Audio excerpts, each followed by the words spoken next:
বর্ষাকালেই রূপ ফিরে পায় ময়মনসিংহের ব্রহ্মপুত্র নদ। বিস্তারিত জানাচ্ছিলেন SMK মিজান ময়মনসিংহ থেকে। অভিযান নিউজ টিভির সাথে আছি আমি তানজিলা তানজু। বর্ষাতেই চিরচেনা রূপ ফিরে পায় ময়মনসিংহের ব্রহ্মপুত্র নদ।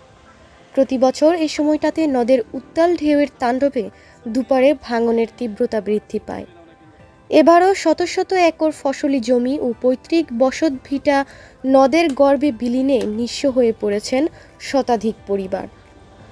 ভাঙন ঠেকাতে জিওব্যাগ দিয়ে দায়সারা কাজ করলেও স্থায়ী সমাধানের উদ্যোগ নেই। জেলা প্রশাসন বলছে ক্ষতিগ্রস্তদের তালিকা তৈরি করে দেওয়া হবে সহযোগিতা। চোখের সামনেই নদের গর্ভে বসতভিটা ফসলি জমি হারিয়ে পাগল প্রায় শতূর্ধ্ব আব্দুল খালেক। পরিবার পরিজন নিয়ে পড়েছেন বিপাকে। শেষ সম্বলটুকু রক্ষা করেছেন প্রাণপণ চেষ্টা।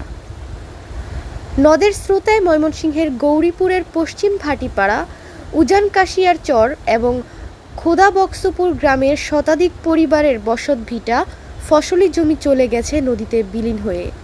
আশ্রয়ের খোঁজে অনেকে ছুটছেন অন্যত্র। প্রতি বছর জিওব্যাগ ফেলে দায়সারা কাজ করা হয় বলে অভিযোগ স্থানীয়দের। ভাঙনের কবল থেকে মুক্তি পেতে টেকসই বেড়িবাঁধ নির্মাণের দাবি উঠেছে। প্রয়োজনীয় ব্যবস্থা নেয়ার পাশাপাশি ক্ষতিগ্রস্তদের তালিকা তৈরি করে সহযোগিতা দেয়া হবে, জানান জেলা প্রশাসক ময়মনসিংহ। অপরিকল্পিত নদ খনন, অবৈধ বালু উত্তোলন বন্ধ করা গেলে অনেকাংশে কমে আসবে নদের ভাঙন।